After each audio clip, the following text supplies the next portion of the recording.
Good afternoon. Today is Monday, the 7th of July, 2025, just after 1 o'clock. Welcome to UK Column News. I'm your host, Brian Gerrish. Delighted to have Ben Rubin with me in the studio. Welcome, Ben. And we've also got Diane Rasmussen McCaddy joining us by live link from the north of England.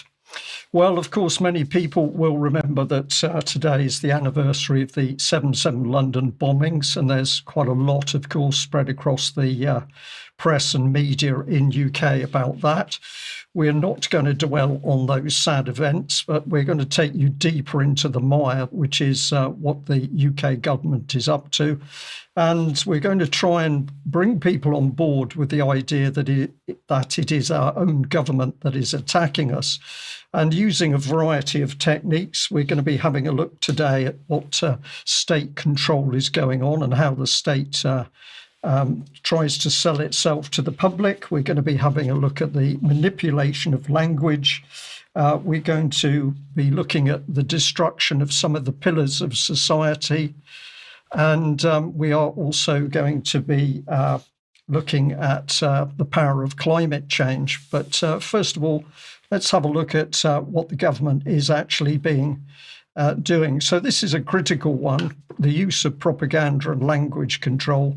And there's no doubt that this is steadily increasing as time goes on. We've also got the use of wars, proxy war, and the induced stress and fear that goes with that. We've got promoted migration, and of course it's not illegal migration that's causing the problem. It's actually the government's mass migration policies. That's why they don't want you to speak about it. We've also got destruction of the Constitution, which I've mentioned, and we're also looking at the increasing destabilisation of society. We've got some videos reflecting that today. And lastly, we're going to put here the attack on the minds of our children. So this is a pretty poisonous mix. It's just some of the things that the wider public and communities are being subjected to in UK. But for us, it's very clear that we are under immense attack by the very people who should be in power to protect and look after us and to run the country in a fair and reasonable way. Let's just have a look at one video of how MPs like to present themselves to the public. Are the chances of getting rid of the two-child cap now diminished because this week the party failed to back the Prime Minister's hope for reforms on welfare? So simply there is less money around. But the decisions that have been taken in the last week do make future decisions harder. But all of that said, we will look at this collectively in terms of all of the ways that we can lift children out of poverty. I came into politics to make sure that where a child comes from doesn't determine what they can go on to achieve. The mission that we're driving across government is about making sure that background doesn't equal success, because it doesn't determine success. Because for far too many children in our country, the family that they're born into, the town that they're born into, will absolutely determine their life chances. So dealing with child poverty, bringing down those numbers, making sure that all children can achieve and thrive.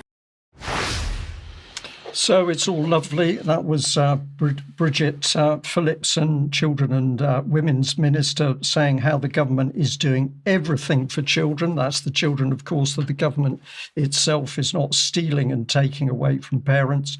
But this is how our MPs like to present themselves, as if they are squeaky clean and as if everything they are doing is for the best of the population.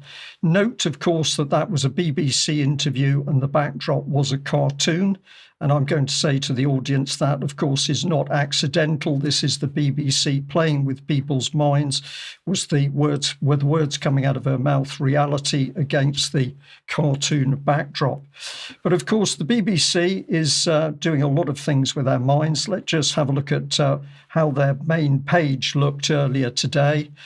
We had a major article on murder in Australia. This is apparently so important that it's got to be plastered all over the UK's media.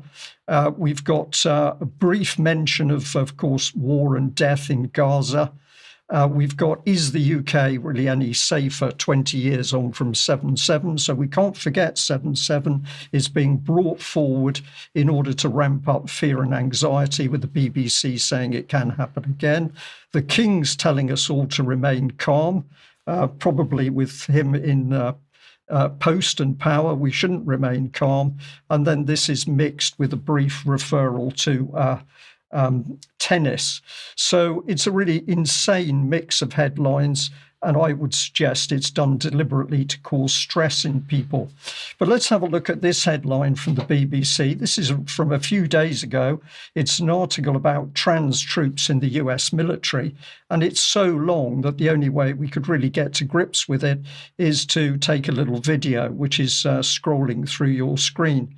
I'm not going to let it play for too long, but suffice to say that this is the result of 4 months' work by the BBC looking at trans people in the US military who've now been told that they actually have to conform to their own sexual norms if they're going to stay engaged by the US military. But the BBC thinks this is an absolute major subject. And as we'll see, this is part of the BBC driving the change agenda.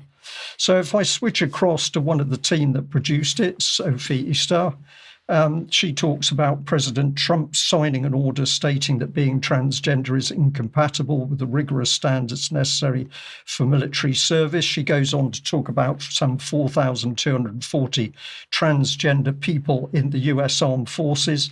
And as I've said, the BBC has spent over 4 months putting this article together. But if we have a look at how many people are in the US military, we've got well over 2 million. And therefore, we're talking about a major BBC article reflecting 0.2% of the military personnel in America. So this is a deliberate attempt to skew people's impressions as to the importance of this subject. But if we have a look at another one of the BBC journalists, we've got Megan Mohan. And if we have a look at her background, she's the co-founder of Second Source. And if we go and look at Second Source, we find it was founded in order to promote awareness, offer community training and support, and work with organisations to create change. So this is the BBC promoting a change agenda, and in this case it's to do with trans, but of course LGBT is a big part of it. Let's have a look at what happens on the street when people are now clamouring for more and more openness of the trans agenda. And this is a little clip of the arrest of Monty Toms. Good afternoon, everyone. This is E Speaks Freely, and today I am out in central London for a Pride Parade that is absolutely taking over the streets. It is huge. Oh, there's police officers. Where are they? There they are.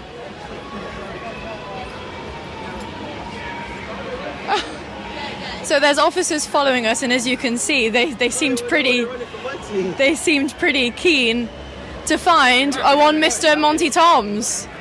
Which way are we going?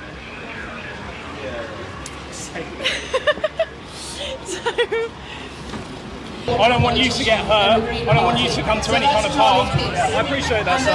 Yeah. I'm not very intimidated by these people, and I'm going to keep walking. Has anybody shown any kind of resistance to you so far? They disagree with me, obviously. Right. All it will take is one person to take in a different view. Yeah.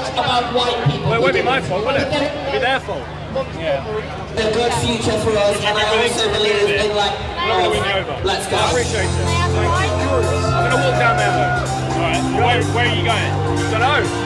All that way. I know. But you have a lovely day anyway. I appreciate it. Appreciate your professionalism in this thing. Alright. Thank you. Nickname Montgomery. The placard you're wearing, currently identified. I'm really curious. Why do you need so many officers for this arrest? Because there are like 11 officers here right now. Why? It's kind of the way we work. This group will be working together as a serial, so that's why they've come all in one, all as one. Right, okay. So there we are. This is the reality. We've now got increasing angst and indeed breakdown on the streets And is this accidental? I'm going to suggest not. This is part of the planned change agenda, which ultimately is going to transform this country. Diane, let's bring you in with us because, of course, you've been following what's been happening in academia and libraries and the change of language, particularly in children's books at least. But this control of language is absolute key to the way the government is controlling the wider public. Thanks very much, Brian. And hello, Ben. It's good to be here today. I will be coming back to the control of children's minds through language and library books later on in the program. But first, I would like to talk about change and language and control overall. And this starts with this conference that I attended over the weekend, which is the Academy 2025 conference, sponsored by Ideas Matter. I went last year for the first time. It's kind of an academic, intellectual conference that's held every summer with themes like politics and literature and history. Last year's theme was about the end of civilization. This year was slightly more cheerful with the theme of upheaval and asking the question, why does politics need a new language? And I think there are a lot of discussions over the weekend that might have explored whether or not we actually need a new language or, kind of what is happening with language in general. So I just want to pull out a couple of things that I found particularly interesting from the conference. And then I'd like to just reflect a bit on what I heard and maybe get some ideas from Brian and Ben about this. The opening keynote speaker was Professor Frank Ferretti, who was at the conference last year. This year's talk was called The Search for Home in an Alienated World. And this is based on a Substack post that he posted on Saturday morning, and he's been working on this idea quite a bit lately. When we talk about the idea of what alienation means as a definition, which was originally a Marxist term, and over time it's kind of, as he said, kind of floated over into populist language. But essentially the problem that we're facing now with this idea of alienation in society is that the common shared reality that we've experienced in the fairly recent past has gone away, that we still need a shared reality, but that we're losing that because of this estrangement that we're feeling in today's world, and that some of this seems to come from the control of language and the imposition of language that our governments have placed on us. So starting in 2020, for example, we all know the new language that came out, like the technocracy, COVID language related to things like new normal, social distancing. So it wasn't about physical distancing, although that was part of it. The idea is that we are supposed to be socially separate. Even redefining the term vaccine, right? Vaccines were supposed to originally, we thought, prevent something. And then we find out that no, actually, they don't prevent anything at all when it comes to so-called COVID and so-called vaccines. We see the Trump's language, his confusion that Trump creates with all of the overwhelming language that he uses. And there's a lot of Trump language, including social media posts and in other places. Even the term two-tier Keir has sort of influenced highly the public opinion of Keir Starmer and what he's done so far for his first year as prime minister. And what he sort of said is that because of these language changes, one of the things that's happened is that we're no longer supposed to be proud of the community that we live in, that the quest for home is a normalized thing where we used to kind of have a sense of home, maybe whether it was where we grew up or where we live currently, but that we can't have that sense of home anymore.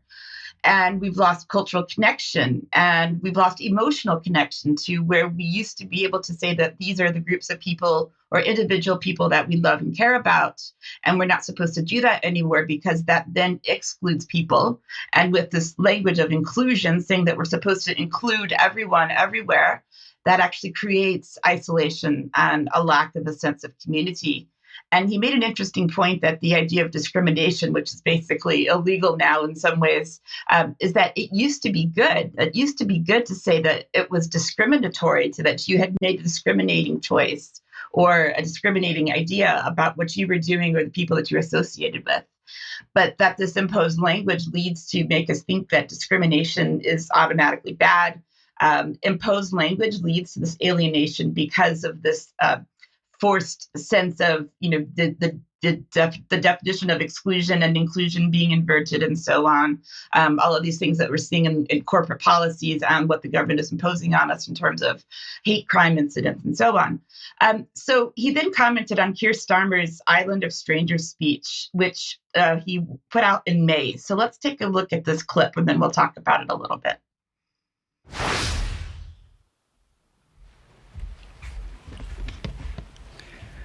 Good morning. I'm doing this because it is right, because it is fair, and because it is what I believe in. Let me put it this way.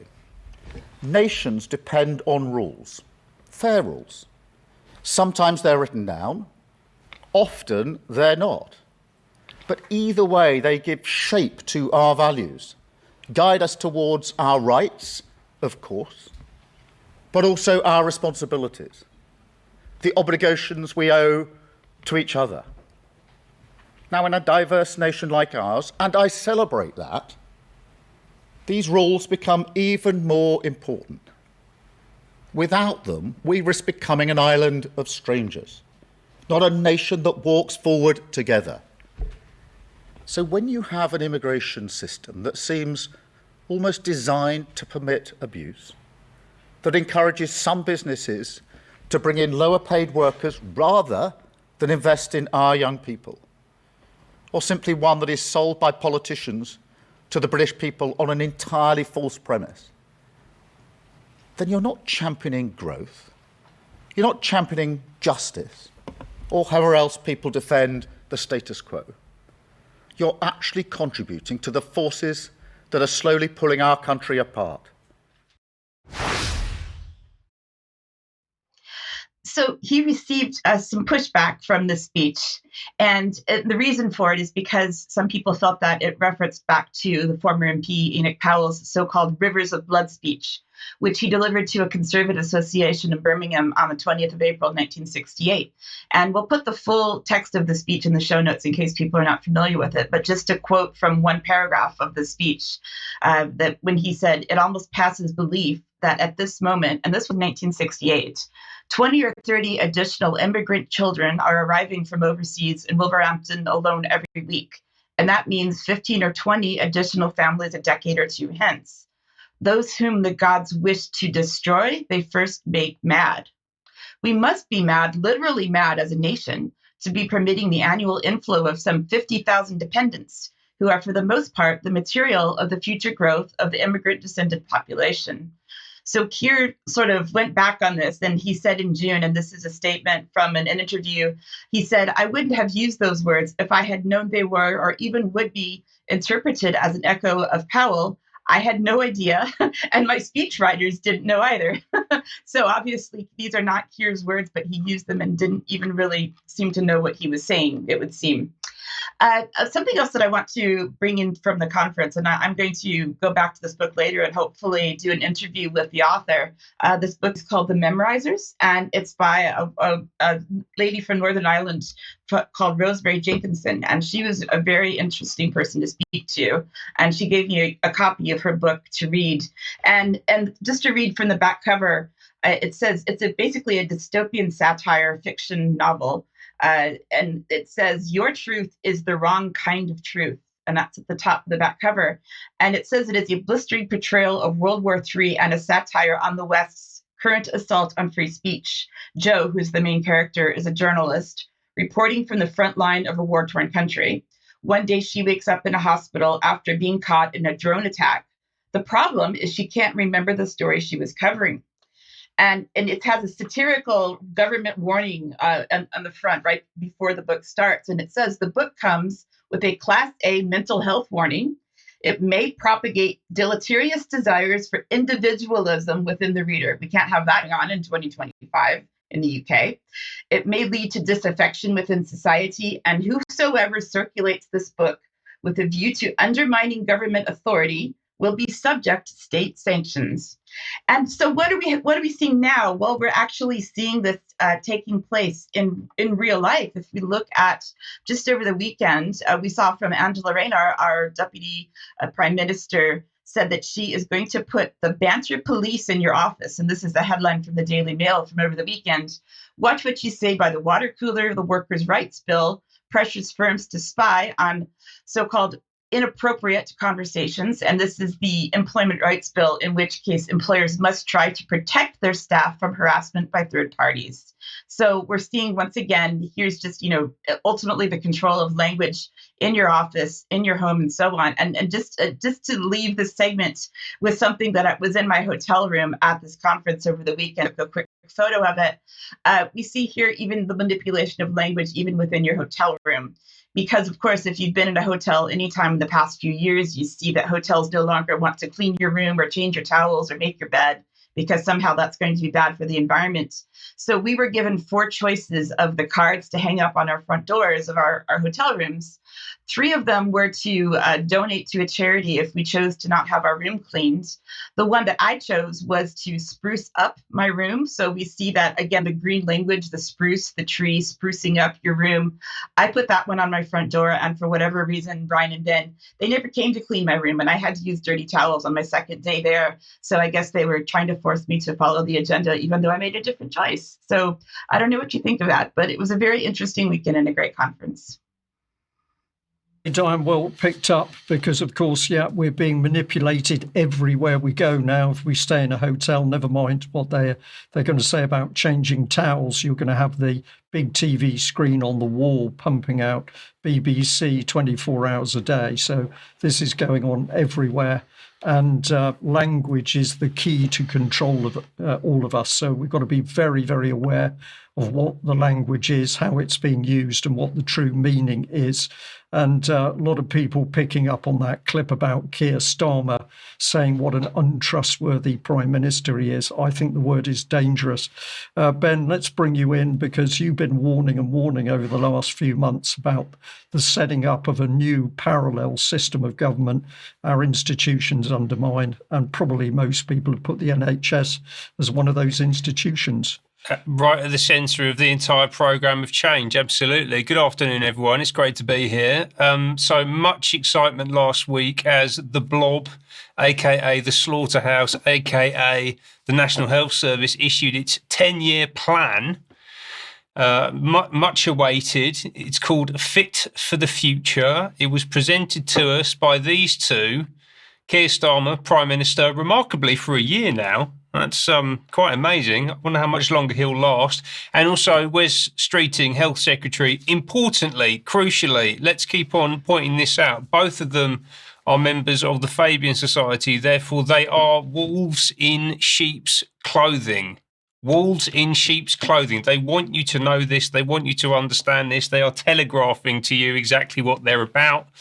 And the change agenda inside the NHS is all part of this attack, essentially, on the British people. Predictably, the talk is all of change and crisis. I'll read a quick quote from the exec summary of the report that says the choice for the NHS is stark: reform or die. We can continue down our current path, making tweaks to an increasingly unsustainable model, or we can take a new course and reimagine the NHS through transformational change that will guarantee its sustainability for generations to come. This plan chooses the latter. It represents a break with the past, a complete break with the past inside the NHS in order to deliver this government's change agenda. It's driven by 3 fundamental shifts in how the NHS operates, from hospital to community, analogue to digital, sickness to prevention. I'll explain a bit more about what those mean later on in the segment. For now, let's just take a little listen to Wes Streeting and his team about how this plan was developed.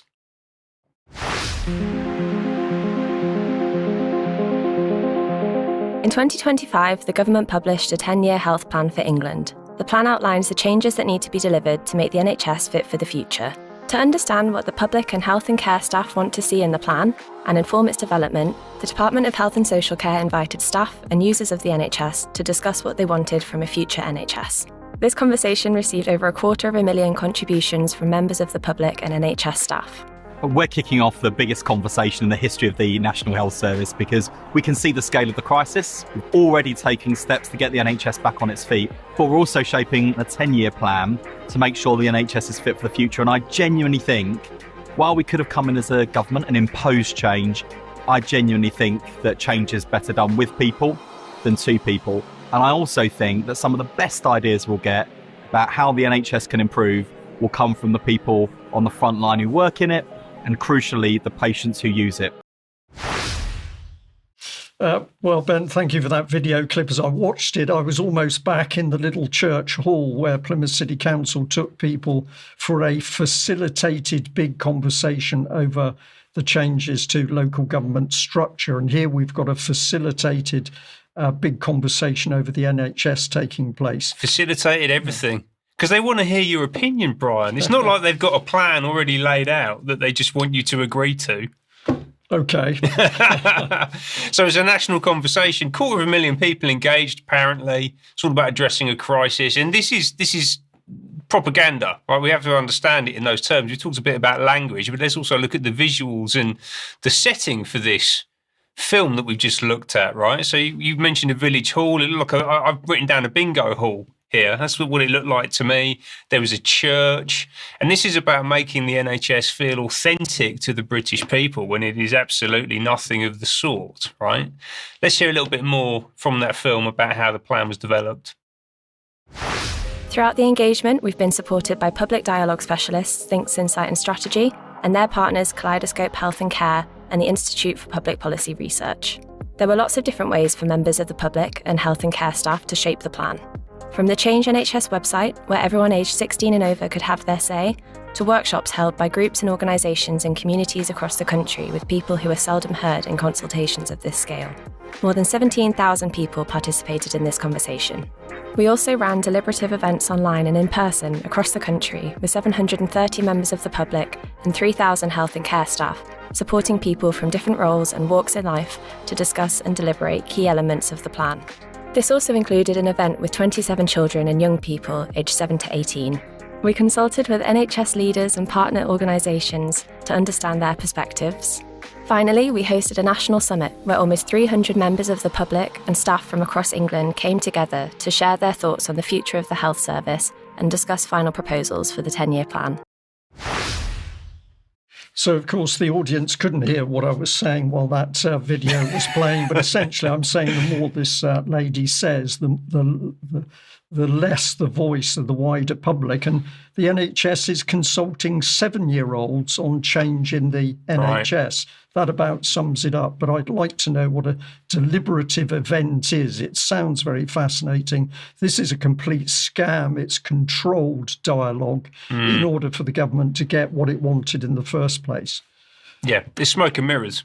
Yeah. It's about manufacturing consent. This is an industrial process. If we can just put this up for manufacturing consent to whatever it is that is already on the agenda, and it's about producing quotes like this. You can see here. This is from the plan. There is a need, a real dire need, to make it better now, and it is very clear that if something radical doesn't change, then the NHS, as we know it, will not be able to continue to exist. Apparently, that came from a member of the public. Do you think they've been teed up for that, potentially? Yeah. So this is what this is about. It's about delivering quotes like this in a highly stage-managed and controlled environment in order to legitimise the transformation of the health service. And in reality, this is who's been developing the plan. Right, so actually this came from the Health Service Journal, and you can see here they've mapped out 7 distinct groups, 4 of them inside government, a bunch of people who are external influencers, Lord Darzai at Imperial College, Julian Hartley at CQC, Patricia Hewitt, who we've spoken about a lot recently, Mark Britnell, former KPMG. This is who's actually creating this policy. Yeah, and these are the agenda. This is the agenda that it's designed to serve, and all of this is pre-packaged. None of it's new. Most of this we've been reading about for at least the last 5 years. The idea that the public have influenced this in any way is it's deeply, deeply dishonest. So what are we going to get? First thing to know, I'll rattle through this in the interest of time, but it's good. We're spending £200 billion a year on it, on the health service. It doesn't work. And actually that equates to around £500 per taxpayer per month, which I think makes the NHS your second biggest expense behind your rent or your mortgage. Yeah, absolutely. Yeah? And it doesn't work. and they want to give it more money. And I know they're talking about changing it, but I don't trust these people to change anything, let alone a complex system like the one that we're talking about here. So what's going to happen? There'll be a new operating model. Amazingly, after 75 years, they've discovered that people are quite important. You can see in that sort of round thing at the bottom, we're going to organise the health system around people. Wow, this is incredible insight, the health service. Thank you so much. I'm glad that you did this.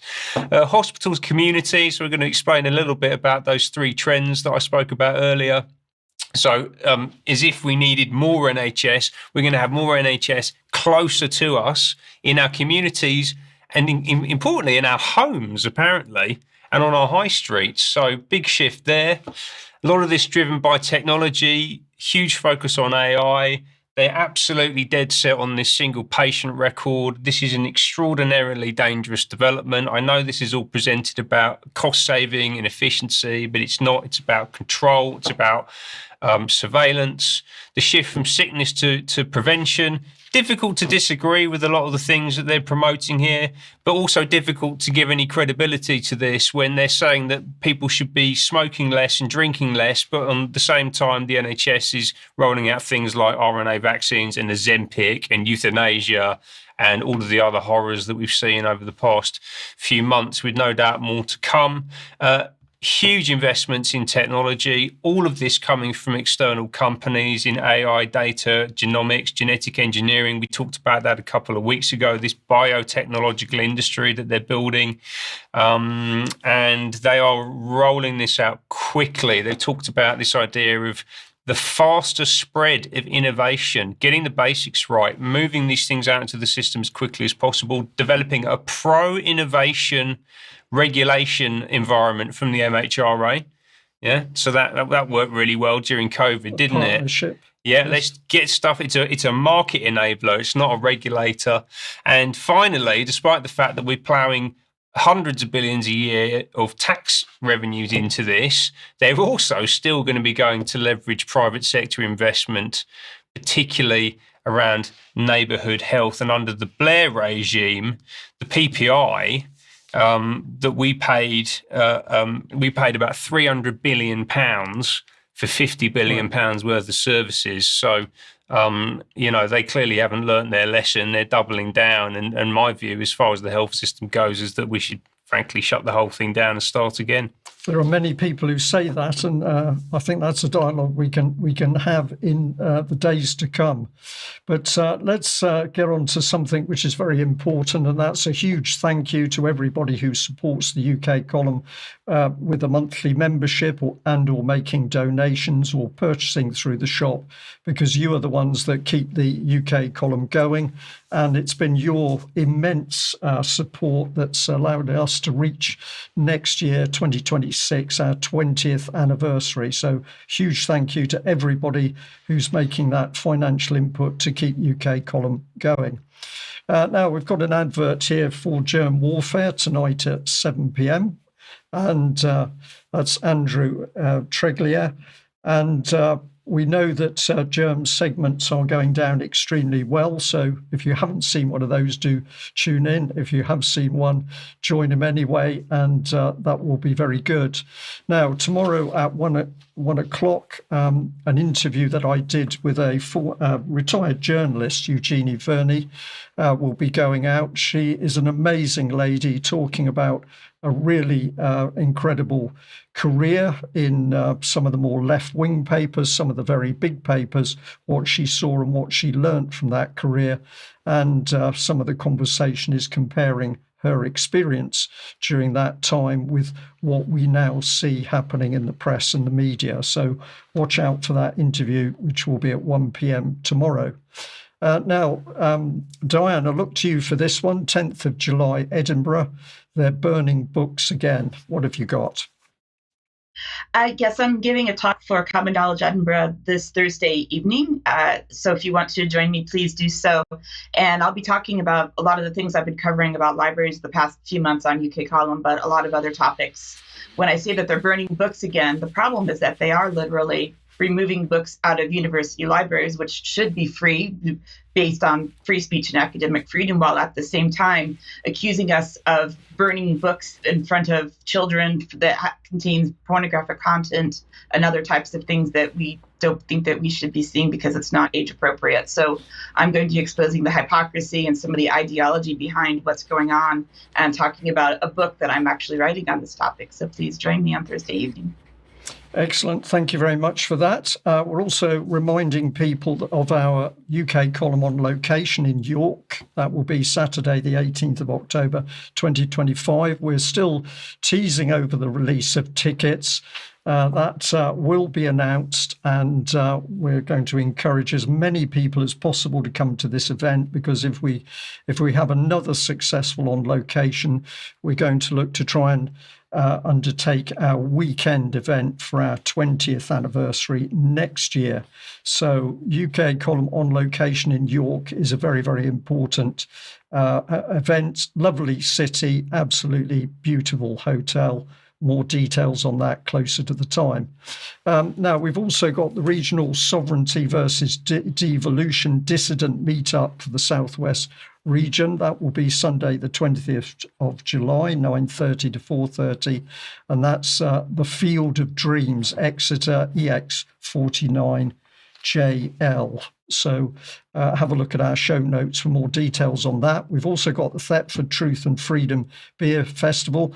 Now, quite a small event in its overall capacity, but this is getting people to be together to swap ideas and information and have a good time, which has got to be a good thing.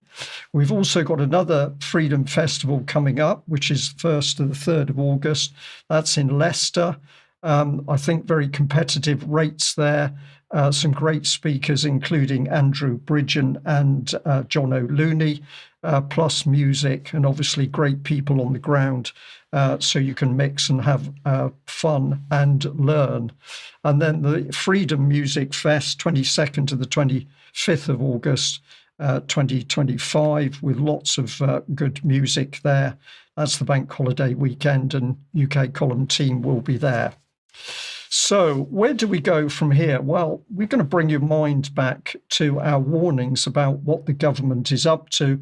And in 2025, there is only one thing on the minds of the UK government cabinet members, and that is war. Let's have a look at John Healey. We'll only watch a minute of this clip, but he does get quite fired up. It's almost like going back to the 1940s with a certain orator who was present overseas. Let's have a listen. The world has changed. We must respond. The SDR is our plan for change for defence, a plan to meet the threats we face, a plan to step up on European security and lead in NATO, a plan that learns the lessons from Ukraine, a plan to seize the defence dividend from our record increase in defence investment to boost jobs and growth throughout the United Kingdom, and a plan to put the men and women of our armed forces at the heart of our defence plans. A country's armed forces are only as strong as the industry that stands behind them. We will make defence an engine for growth, to create jobs and increase prosperity in every nation and every region of the UK. We will place Britain at the leading edge of innovation in NATO. We will double investment into autonomous systems this Parliament. We will invest more than £1 billion to integrate our armed forces through a new digital targeting web, and we will finance a £400 million UK Defence Innovation Organisation. Well, there we are. John Healey gets more and more excited. The music gets louder. The drive for war is greater and greater. But don't worry, because the minimum you're going to get out of it is a proper job. So really incredible to watch this propaganda coming out, not only Downing Street, but through the Ministry of Defence's propaganda machine known as Defence HQ. Truly appalling rhetoric by the Defence Minister, which is all about the beauties of war. Let's have a listen now to George Monbiot talking about Palestine action and how he really sees the agenda which the present government has been ramping up. Making this video could get me 14 years in prison In fact, if you share this video, potentially you could get 14 years in prison as well. Because this video expresses support for Palestine action. You can blow the limbs off a child. Fine, no trouble at all. You can directly and deliberately target journalists, academics. You can blow up entire families. You can target people who are queuing for food aid. You can do what the hell you like, and you will not be condemned by this government. But spray a bit of paint on some warplanes, on some weapons of war, and that paint, that becomes a true weapon of war. That becomes a true aggression. That becomes, in Yvette Cooper's words, the disgraceful attack. Yvette Cooper, the Home Secretary of the United Kingdom, she has never used those words, a disgraceful attack, about any of the things that the Israeli government has done to the Palestinians. Every day, it murders, it maims, in total defiance of international law, and she has never once used the term disgraceful attack about any of that or any term like it. In fact, far from it, she's happy to be photographed with the Israeli ambassador. Great mates with the representative of a government who is right at this moment committing genocide. So to me, that seemed a pretty straightforward opinion. On one hand, we've got a government spending and spending and spending for war and bloodshed. But if you dare criticise and take any action, then you're going to be labelled as a terrorist. And of course, free speech is going to be shut down. So quite a brave statement by that journalist. But what else are we seeing? Well, of course, we're now seeing the angst spill over onto the streets. And this is just a few clips from a Palestine demonstration taking place, of course, massive police support, and they then end up arresting some, I think, fairly elderly people who presumably the government now thinks is a threat to the nation state. I notice, of course, the amount of gear these police have got on compared to our police of old with their truncheon. We've now got the tasers and the handcuffs and the radios and the sprays. And of course, very, very aggressive policing. So do they really need to cart this elderly lady off in this manner? And then she's asked as she gets up into the van if she's happy to be searched. So if that's one level of protest going on, let's see how immigration is ramping up trouble on the streets by having a look at what's been happening in Ireland.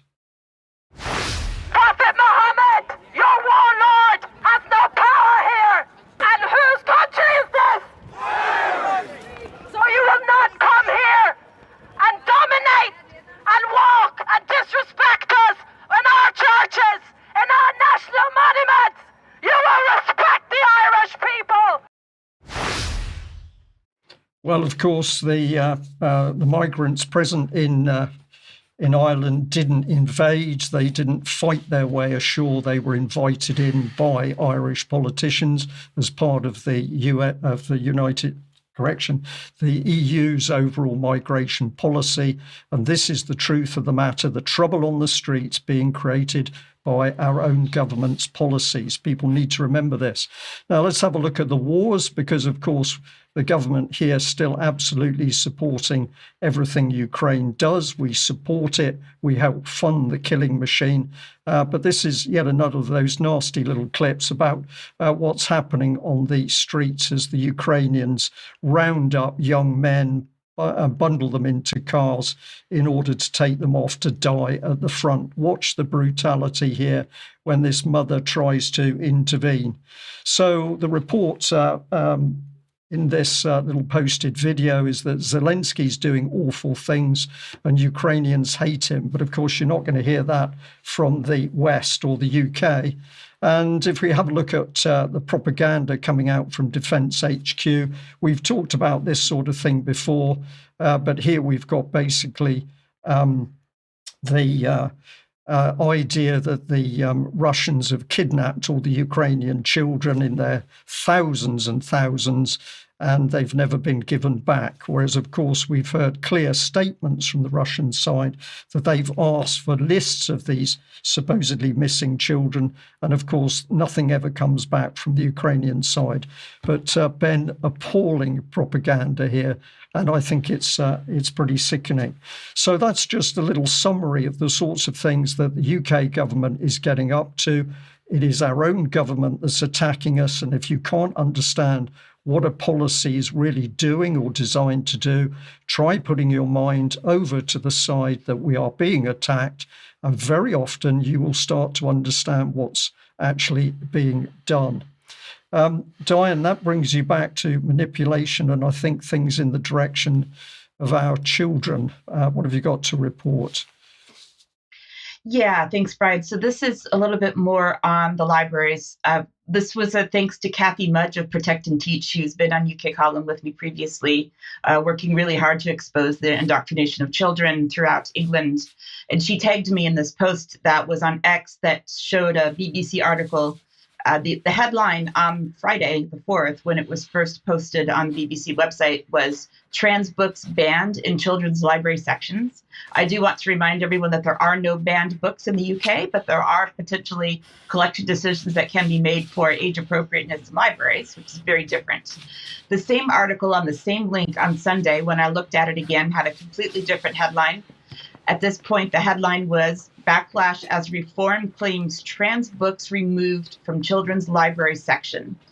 Well, so The Guardian was also reporting on this story. And what that said in their headline was that a Reform councillor's boast about removing trans ideological books from children's library sections falls flat.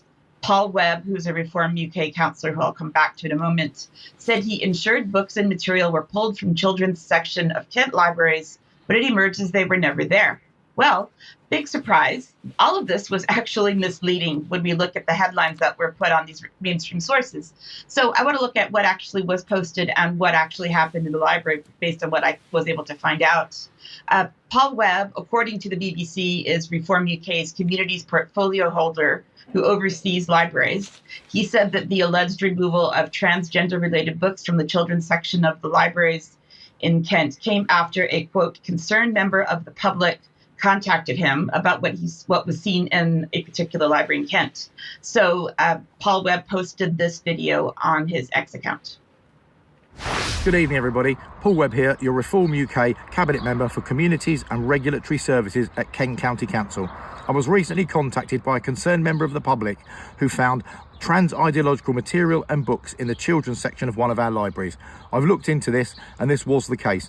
I've today issued instruction for them all to be removed from the children's section of any of our libraries. They do not belong in the children's section of our libraries. Our children do not need to be told they were born in the wrong bodies. So from today, this will stop. Thank you very much. So Lyndon Kemkaram, I hope I'm saying that name correctly, is Kent County Council's Reform UK leader who reposted that video and said that, this is great news. Paul Webb is doing wonderful work, etc. And I showed the photo here from the library where this was found, showing the book that was on the display. But then you see a little bit of pushback from this other account where it's basically sort of trying to expose, they think, Reform UK, whether or not this is actually the case or if it's just another form of activism, I'm not sure. But this account said that Councillor Paul Webb has openly lied as a councillor, a breach of the code of conduct, according to this account. The books they said were removed from children's sections were not in a children's section, and so you can see the photos here. And then they went on to say where this library was. It was a library in Kent County Council, but that the shelving was not in the children's section. It was in a display area. So this particular book that was being discussed is called The Autistic Trans Guide to Life, which is classified in the adult nonfiction section of the library, according to the library catalog. The issue here, however, is that I would say that everyone is being a bit misleading about this because the book was on display at the entrance to this particular library in Kent County Council during Pride Month, of course, during June, when a lot of this gets put out on display. But that, of course, means that anyone of any age who walked in the library would see it at the entrance because It wasn't in the children's section, even though it was officially classified and shelved in the adult nonfiction section. Any child who walked in could potentially walk in and want to look at the book. And I don't have access to the entire book itself, but I did find some preview pages of it from looking online. And it is very confusing for anyone, including any child who would happen to pick this up. And it's got definitions in it such as neutroi, Neutroi, describes a person who identifies as neutral or having no gender, being neither male or female. This can be associated with gender dysphoria or not. Gender fluid is an identity under the non-binary and trans umbrella. That means a gender is fluid and can change. There's another one, pangender, means identifying as more than one gender. Pangender people may be all genders, not quite sure how that works biologically, or both the binary genders of male and female. Pangender people often use they, them pronouns. So that is what's, even if it is classified in the adult section, that was at the entrance to the library. And so I decided to take a look a little bit more into the Kent County Council Library catalog to see what is actually being classified under trans, because I know for a fact that libraries all over the country are doing this. And so I just pulled up two examples here from the catalog in Kent County Council. One is a book called Beyond Magenta, Transgender Teens Speak Out, where this woman, Susan, she interviewed trans young people, basically transgender or gender neutral young adults, and talked about how to represent them. And what we see here under the subject section of the library catalog record, the subject heading, which is the official sort of classification based on keywords and terms that are assigned from an official vocabulary that libraries use all over, is transgender youth, United States, juvenile literature, transgender children, juvenile literature. So juvenile literature means, in this case, as well as teenage nonfiction, that it would in fact be placed in the children's section of the library. And another one for very young children, When Leonard Lost His Spots, a transparent trail. That's not the word transparent, that's transparent, two separate words. What happens when a beautiful lioness discovers she was born in the body of a male leopard? The family is shocked, the transition begins, and an amazing story unfolds. Narrated by a young cub, When Leonard Lost His Spots is a sensitively crafted story that exemplifies how open communication can pave the way to acceptance in an ever-changing world. Join Leonard, Leona, and Cub on this unique journey. And again, here we see the subjects are listed as transgender parents under juvenile literature, transsexuals, juvenile literature, children of transgender parents, juvenile literature, and children of transsexual parents, juvenile literature. And so again, these are just two examples, and I'm sure there are many, many more in Kent County Council and in libraries across the country where there are these sort of trans books, or whatever you want to call them, being placed in front of children. So I think that both the BBC and The Guardian were being very disingenuous in saying, oh, this isn't actually a children's book, there's no such thing, and this is all a lie, and Reform is lying, and so on. But I'm going to continue to investigate this, and I have at least one meeting set up with one Reform UK councillor to talk about what's going on, and hopefully I'll have some following reporting on this next week, Brian.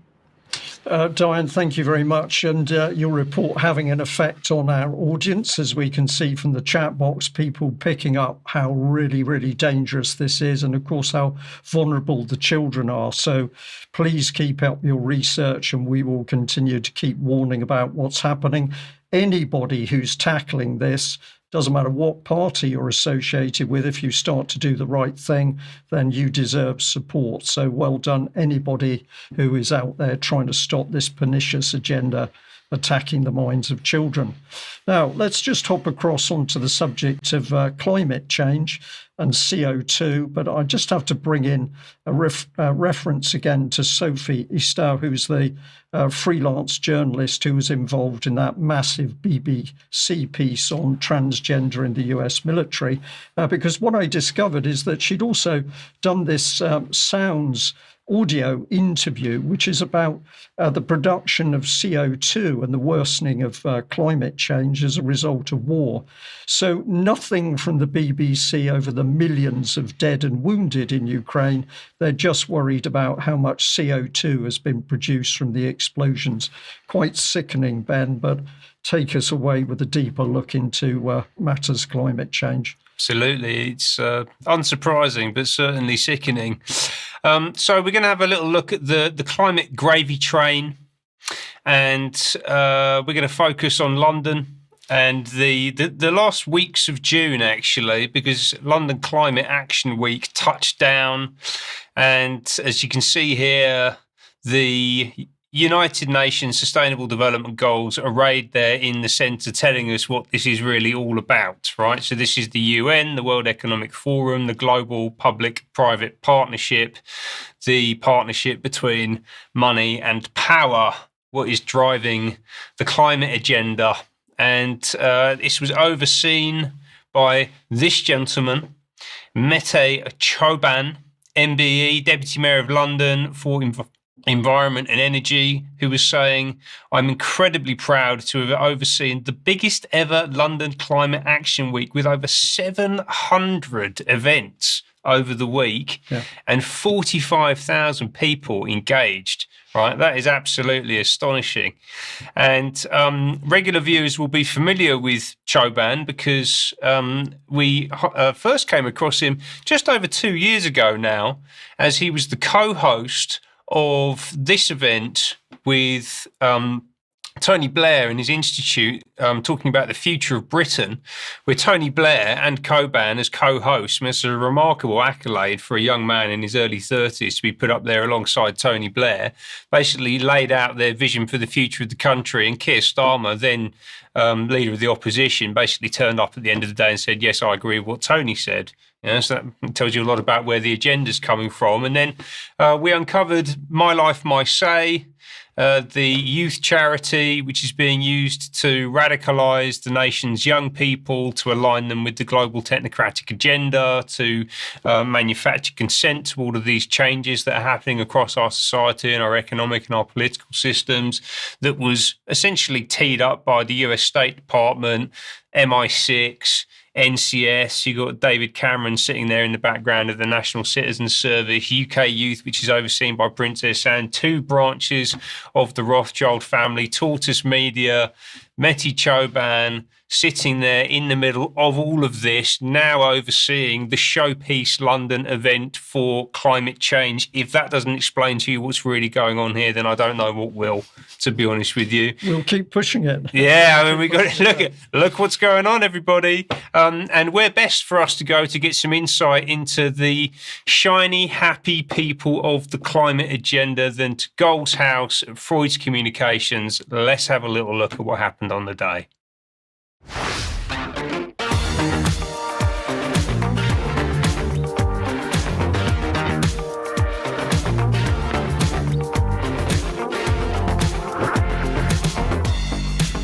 Top of mind for me at London Climate Action Week is speed and scale. We've got 750 events with thousands and thousands of people here, all with their sleeves rolled up, ready to work, looking for solutions. So much innovation. I'm hopeful because we've got all the component pieces, we've just got to put them together differently. Real climate leadership for me looks like ensuring we deliver what we actually committed to do. So we go from promises to practices, and all of us playing our role in this, we can get there.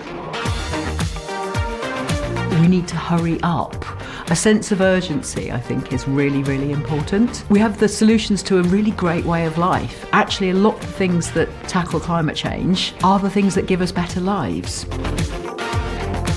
I think there is a desire among people that I know for new ideas and new solutions and new imaginings of what could be.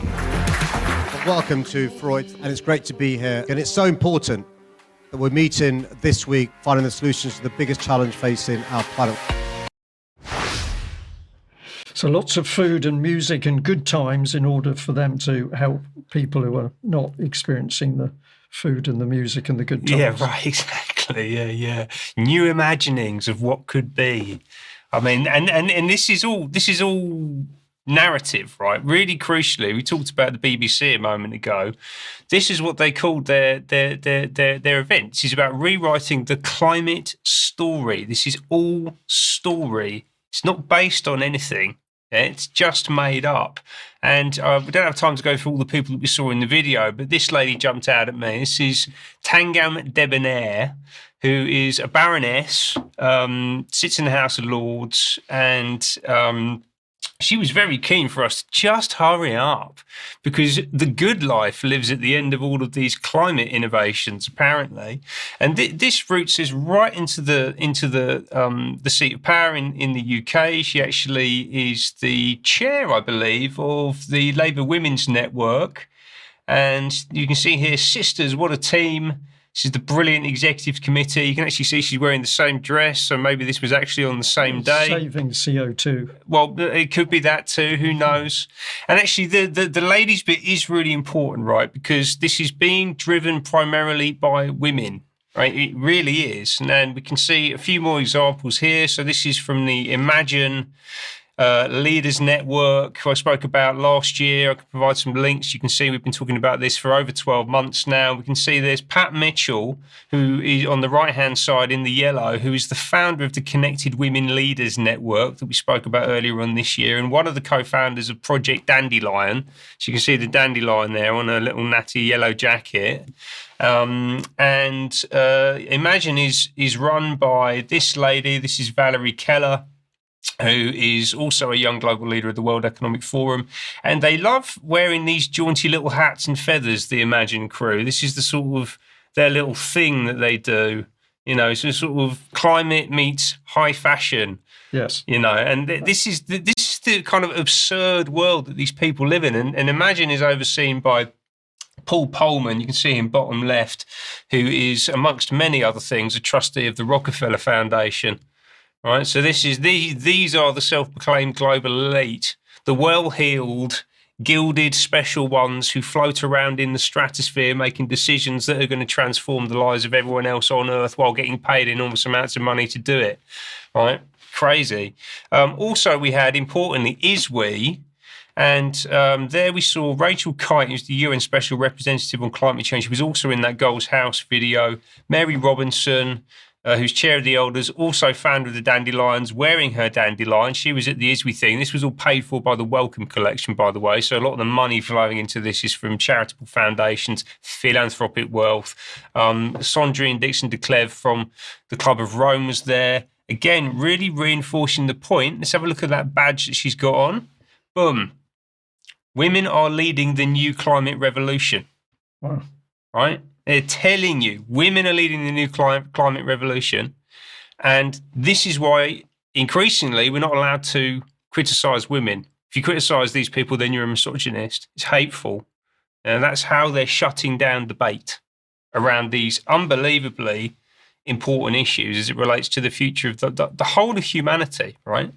And Dandelions in particular talk about the fact that they want to make every issue a climate issue and they want to turn every woman on Earth into a climate activist. Yeah, they're not messing around here. Importantly, ISWE, as I said, are involved. Why is that important? A couple of reasons. First one is that they run these participatory processes. So again, as we talked about in the NHS segment, this is about manufacturing consent to preconceived outcomes.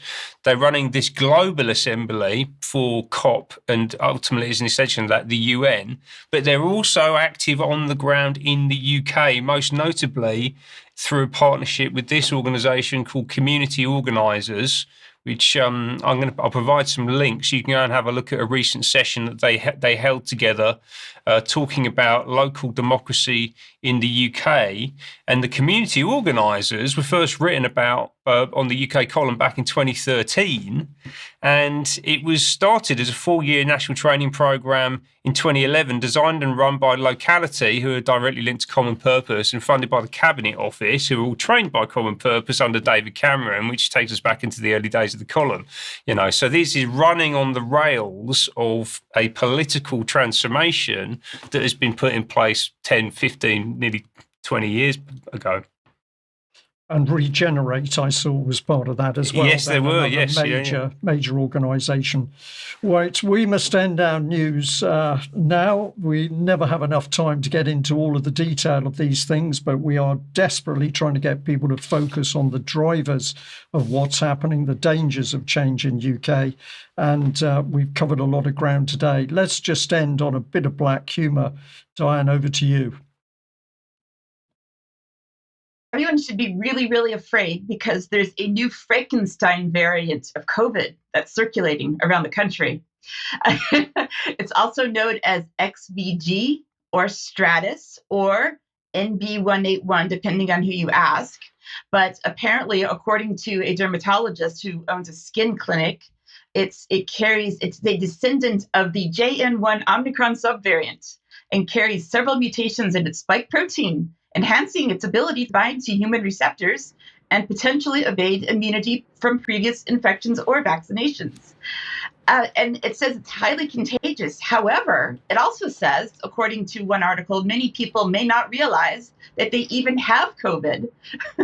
But for those displaying symptoms, you might actually get a sore throat. So be careful, Brian and Ben. You might get a sore throat. You might get a Frankenstein virus.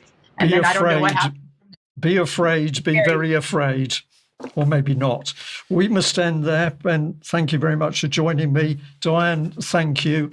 For all our members of UK Column, we'll be back for UK Column Extra in just a few minutes. For the rest of the viewers, wherever you are in the world, thank you so much for joining us. Join us again for the news on Wednesday. We'll be back then at 1 o'clock. See you then. Bye-bye.